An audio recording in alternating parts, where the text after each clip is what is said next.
Okay, so kind of picking up from where I was yesterday, um, and back over to Mark. So Mark was like 6.5 years older than me, and always around me all throughout my childhood. And right, kind of, he's also a Melungeon, and it was kind of uh, like what he said.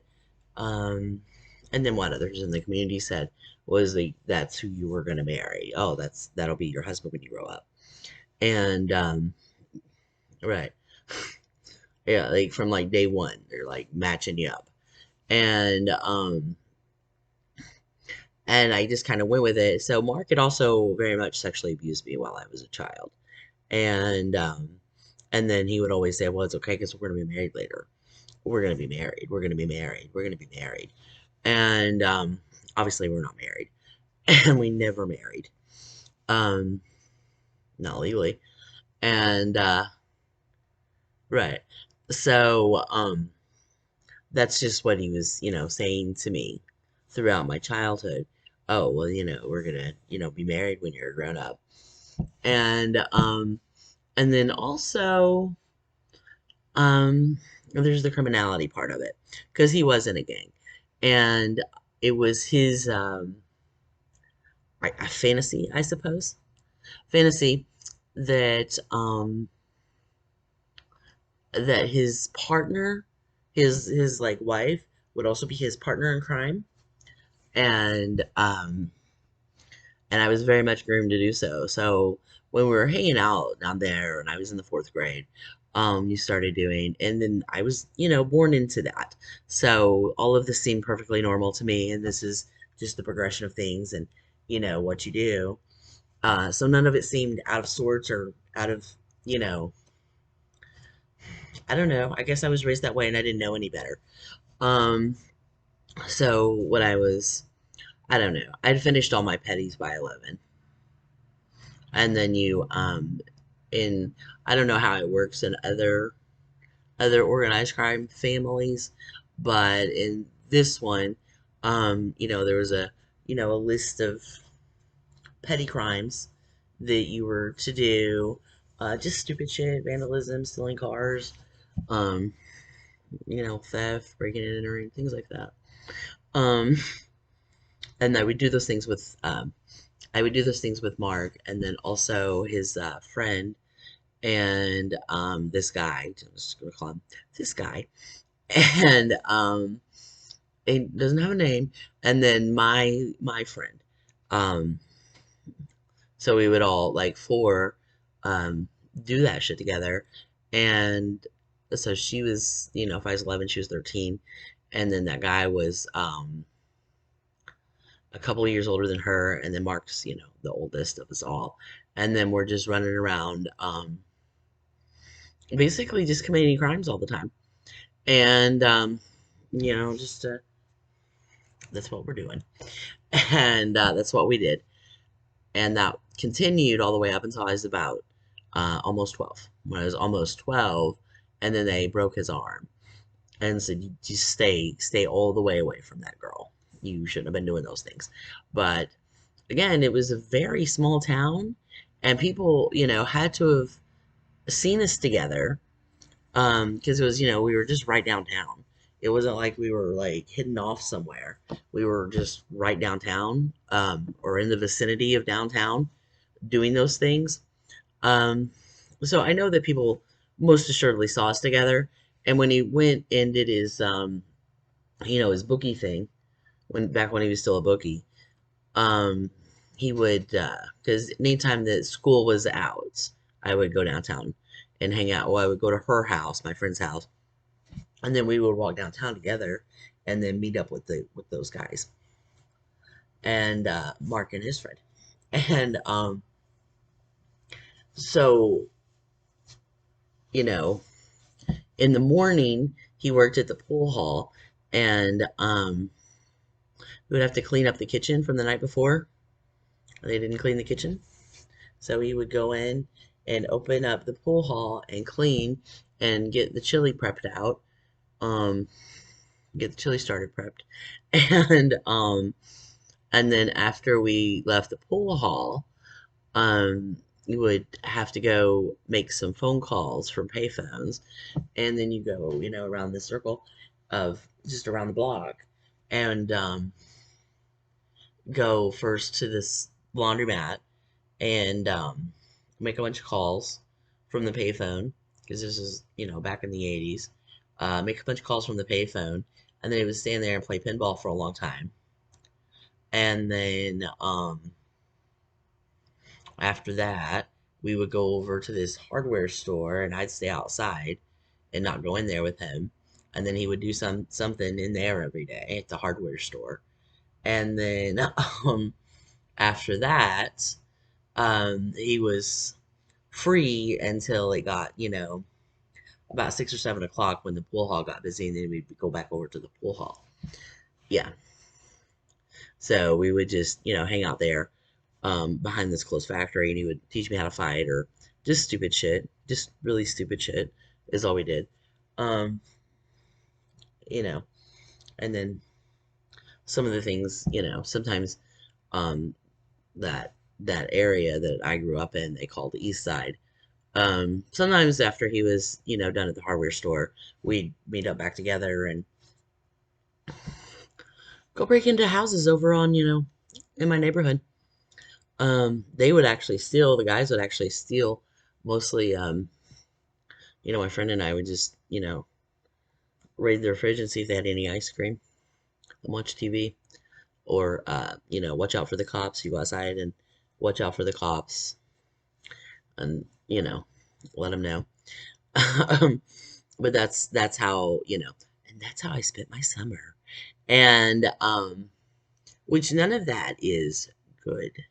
And that's probably not things I should do or have, been exposed to or um should have been doing. But it all seemed like it was the natural progression of my life, having grown up around only just criminals.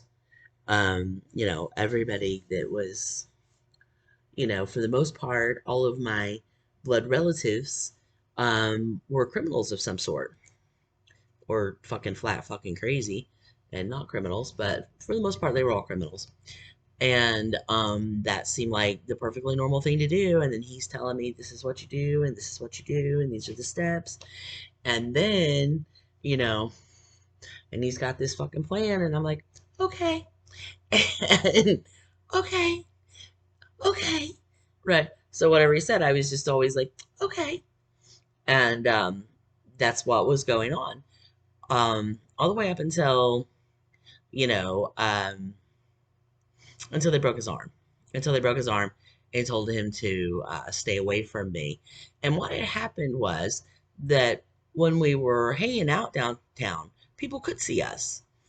And KKK Rejects daughter, Skanka, um, actually would observe us from a store that we weren't aware that we were being observed because she could see from the second where she was up in an upper level of a store straight down into the into the gravel lot that we played in because it was just a gravel lot behind an old factory that was shut down, and that's where we would whatever.